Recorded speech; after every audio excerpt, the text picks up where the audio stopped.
گرمی تھی، دھوپ تیز تھی، مگر جوش و خروش کی لہر ہر چہرے پر نظر آ رہی تھی۔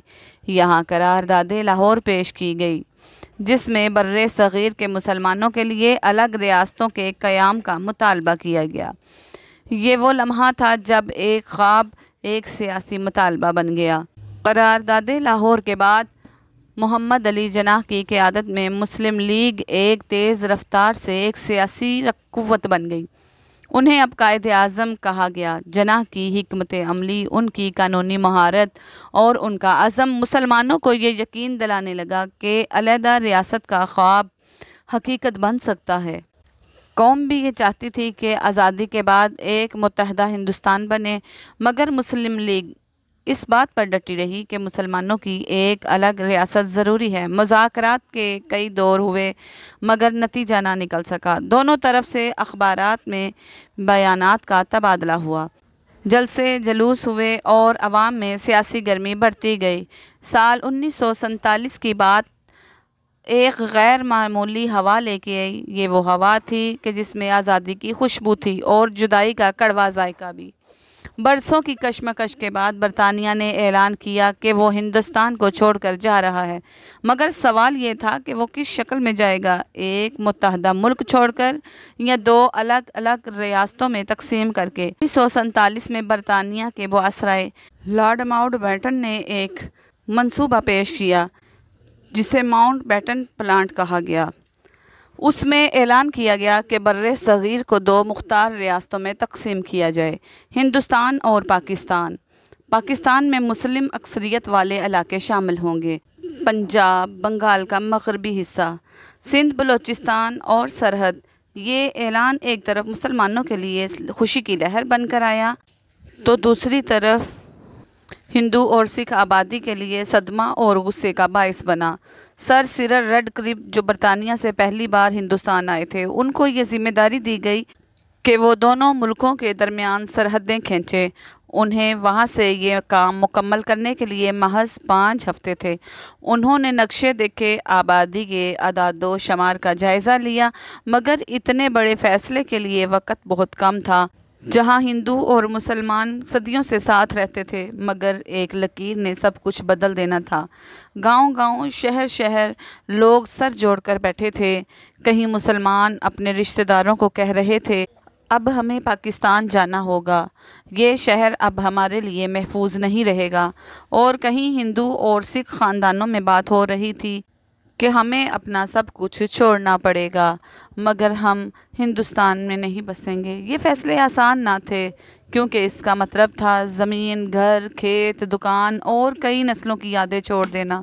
کئی لوگ قافلے تیار کرنے لگے، بیل گاڑیاں، گھوڑا گاڑیاں اور پیدل سفر کرنے والے لوگ سب اپنے اپنے ساتھ اپنے برتن، بستر اور بس اتنا سامان لے جا رہے تھے کہ جتنا اٹھایا جا سکتا تھا۔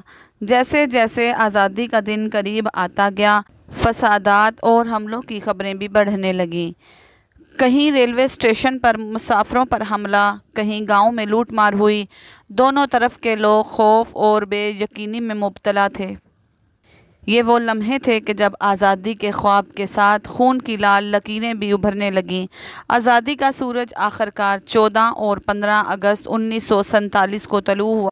ایک طرف لوگ خوشی سے نعرے لگا رہے تھے، سبز ہلالی پرچم فضا میں لہرا رہے تھے، مگر دوسری طرف زمین پہ خون کے دھبے گہرے ہو رہے تھے۔ وہ لکیر جو کاغذ پر کھینچی گئی تھی، اب گلیوں اور کھیتوں اور تمام طرف انسانوں کے لہو سے کھینچی جا رہی تھی۔ لاکھوں لوگ اپنے گھروں سے نکلے، مرد، بچے، عورتیں اور بوڑھے، سب اپنے کندھوں پر بستر، ہاتھوں میں برتن اور دل میں خوف لیے ہوئے۔ بیل گاڑیاں سامان سے بڑی تھیں اور ان کے پیچھے پیچھے لوگ پیدل چل رہے تھے۔ کئی عورتیں اپنے بچوں کو سینے سے لگائی چل رہی تھیں، جیسے یہ واحد خزانہ ہے جسے وہ بچا سکتی ہیں۔ ہر شخص قافلے میں یہی سوچتا ہوگا کہ پیچھے مڑ کے دیکھتا اور بس یہی سوچتا ہوگا کہ یہاں میرا ایک گھر تھا، اب کبھی میرا نہ ہوگا۔ ریلوے اسٹیشن ہجرت کرنے والوں سے بھر گئے۔ لوگ پلیٹ فارم پر بیٹھے رو رہے تھے اور کچھ دعا کر رہے تھے کہ یہ سفر محفوظ ہو، مگر ہر کوئی جانتا تھا کہ کئی ٹرینیں اپنی منزل تک پہنچتی ہی نہیں۔ لاہور سے دہلی جانے والی ایک ٹرین میں سے ہر ہندو خاندان سوار تھے، جبکہ دہلی سے لاہور آنے والی ٹرین میں مسلمان مہاجر دونوں میں ایک خوفناک مناظرت تھی۔ اکثر ٹرینیں خون سے لال ہو کر لوٹتی تھیں اور ان میں کوئی زندہ نہیں ہوتا تھا۔ چھوٹے چھوٹے گاؤں اور قصبوں میں افواہوں کی چنگاری شعلہ بن کر جاتی، پھر ایک طرف سے حملہ ہوتا تو بدلے میں دوسری طرف سے بھی حملہ ہوتا۔ گھروں کو آگ لگائی جاتی، کھیت جلا دیے جاتے اور بے پناہ انسان صرف اپنے مذہب کی بنیاد پر مار دیے جاتے۔ ان فسادات میں سب سے زیادہ معصوم بچے متاثر ہوئے۔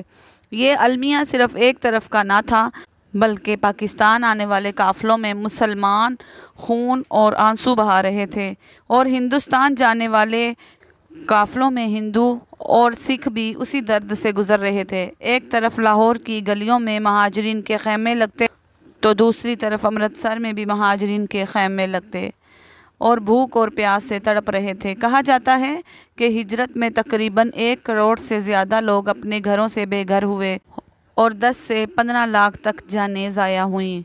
لاکھوں عورتیں بیوہ ہو گئیں، بچے یتیم ہوئے اور کئی خاندان ہمیشہ کے لیے بچھڑ گئے۔ آخرکار جب خون کی ندیاں کچھ سوکھ گئیں تو سرحد کے دونوں طرف ایک خاموشی پھیل گئی، مگر یہ خاموشی سکون کی نہ تھی، یہ وہ خاموشی تھی جو طوفان کے بعد ملگے پر چھا جاتی ہے۔ دل زخمی تھے اور آنکھوں میں وہ منظر ہمیشہ کے لیے قید ہو گئے تھے۔ بالآخر تقسیم کا فیصلہ ہو چکا تھا۔ سرحد کے ایک طرف پاکستان اور دوسری طرف ہندوستان، دونوں نے ایک ہی دن ایک ہی لمحے میں اپنی پیدائش کا اعلان کیا، لیکن ان نوزائیدہ مملکتوں کا پہلا سانس بھی آسان نہ تھا۔ مہاجرین کے قافلے ابھی بھی رواں دواں تھے، کہیں بیل گاڑیاں، کہیں پیدل لوگ، کہیں ریل کی پٹری پر چلے جا رہے تھے، لیکن اب جو پہنچ گئے ان کے سامنے ایک نیا امتحان تھا، بے گھر ہونے کا۔ لاہور، دہلی، کراچی اور لدھیانہ، ان شہروں کے کئی محلے اچانک ویران ہو گئے۔ کسی محلے میں مسلمان گھر چھوڑ گئے، ہندو اور سکھ وہاں آ گئے، اور کہیں ہندو گھر چھوڑ گئے اور وہاں مسلمان آ گئے۔ ایسے ہی ادھر کے ادھر اور ادھر کے ادھر بہت سارے گھروں کی دیواریں، چور صحن سب خاموش گواہی دے رہے تھے کہ یہاں کل تک کوئی اور بستا تھا۔ پاکستان کے حصے میں آنے والا سرکاری ڈھانچہ بہت کمزور تھا، دفاتر خالی، فائلیں ادھوری اور کئی سرکاری اہلکار ہندوستان میں رہ گئے تھے۔ ہندوستان میں بھی نئے نقشے کے مطابق کئی ادارے دوبارہ منظم کیے جا رہے تھے۔ دونوں طرف افسران دن رات کام کر رہے تھے، لیکن مسائل کا سیلاب اتنا بڑا تھا کہ کسی کو بھی چین نہ تھا۔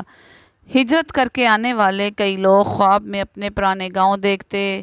ایک بزرگ دہلی سے لاہور آئے، رات کو مسجد کے باہر بیٹھے دھیرے سے رونے لگے۔ کسی نے پوچھا، حاجی صاحب خیریت ہے؟ وہ بولے، خیریت بیٹا، خیریت تو وہاں رہ گئی جہاں میرا بچپن، میرے دوست اور میرے والدین کی قبریں ہیں۔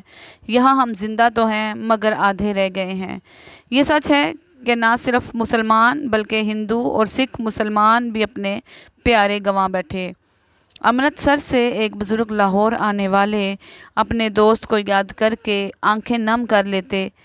وہ میرا یار تھا، ہم نے ایک ساتھ کاموں میں کام کیا، ایک ساتھ کھانا کھایا۔ آج وہ پاکستان میں ہے اور میں یہاں، اور شاید ہم کبھی دوبارہ نہ مل سکیں۔